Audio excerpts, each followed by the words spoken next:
How's it going, everybody? So this video is a colorful collection of marine animals which are filmed in a couple of dives during the last 2 weeks. This is the sheep sea slug. This is a sarcoglossan, not technically a nudibranch. So this is one of the sea slugs which uses the chloroplasts of the algae it feeds on. Now this is another sarcoglossan. This is a sea slug, actually, this fluffy thing in the middle. This is Polybranchia orientalis. Now I really have to thank my dive buddies Alex and Justin. Justin's channel is linked in the description for pointing this out. So this translucent mass is a sea slug, just like your garden slugs. It's an opistobranch gastropod, and gastropod. So these we saw during a night dive, and you see that during that particular dive the current was strong. Now this is a egg mass of sea slugs. This I saw during the day. This is probably about 25 centimeters long, and this is the egg mass of these head shield slugs. Very curious structure.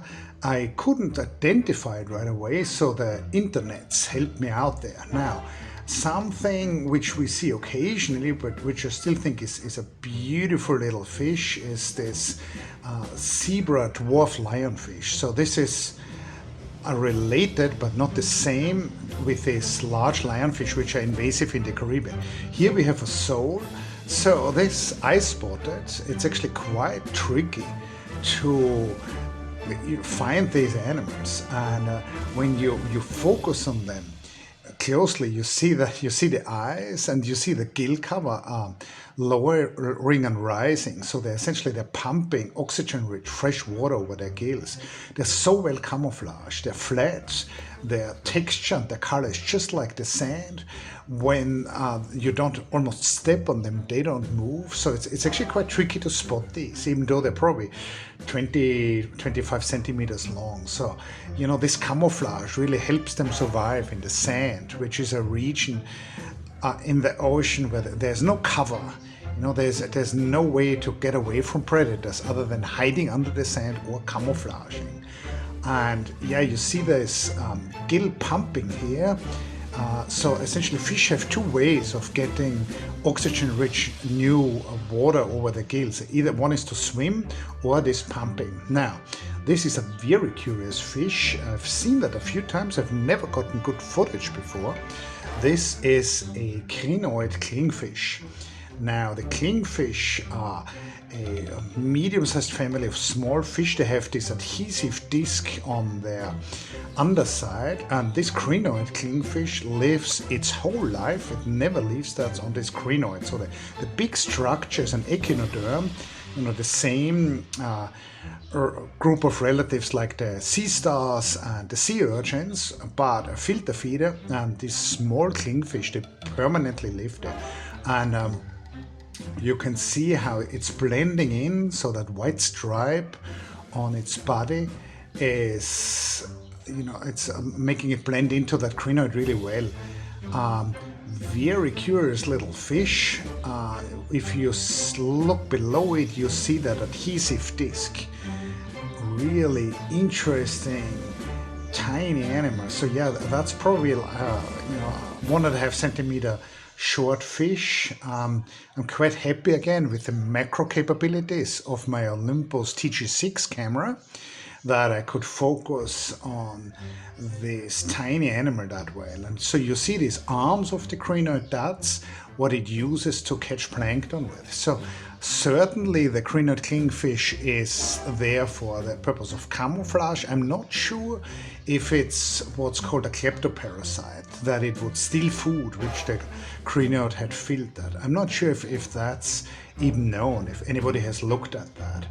So particularly in Dauin, very often when you see these larger crinoids, you really should check inside of them. And well, this is one of my favorite mollusks. It's Cassis cornuta, the helmet snail. I actually made a whole video with an interview with a real competent expert about this animal. I'm linking to that, and we saw that at night. Now, this amorphous blob is actually a crab. So this is a decorator crab, and it has covered itself with the sponge part, so it's very hard to see if it doesn't move. And my video light attracted this real shrimp storm. So, you know, it was almost impossible to get rid of this shrimp, which liked my light. Another very interesting crab in the sand. This is also during a night dive, so the body of this crab is probably about a centimeter in diameter. They would forage at night. As a diver, even if you're very careful, you always disturb animals. And so, unfortunately, my video light did disturb these animals. So what it did then, it went ahead and it buried itself into the sand. So this is a very common strategy also in the sandy areas, that you just come out at night where the predators can't see you, or if there's still something approaching. I'm sure that the crab was totally confused how it would always all of a sudden be that bright. But if it's bright, they would dig themselves in, and this doesn't take very long. So you see it's still foraging here, but now at the point it had enough of me, and it's starting to wedge its body under the sand. Like digging like this seems to be easier when you're small, and it's easier when you're underwater. So this crab gave me a few seconds of its time. As always in nature videography, you have to work with the animals. This is another crab, and it's also behind this shrimp storm, which my video light has attracted. And same thing, it's foraging. So you see the typical ocean floor in Dauin. We're probably about 10 meters deep at that point. There's this sand, which is, you know, the typical muck diving sand. There's a lot of there are lots of filamentous algae growing, and there are always a lot of you know, tiny crustaceans and mollusks and worms. And yeah, this crab also decided to hide underneath the sand when my video light bothered it too much. I do feel sorry for the crab. I left after finishing shooting this piece of footage, so I'm sure it came out again. So this again is during the day. This is a Manila Puffer, and I filmed this in probably only 2 meters of water.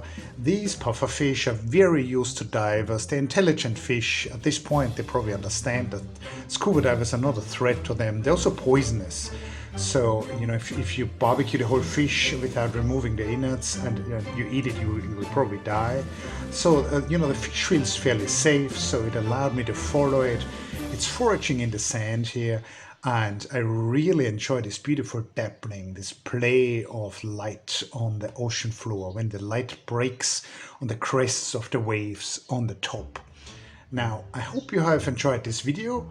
Like and subscribe, leave a comment, any questions I will answer. Bye!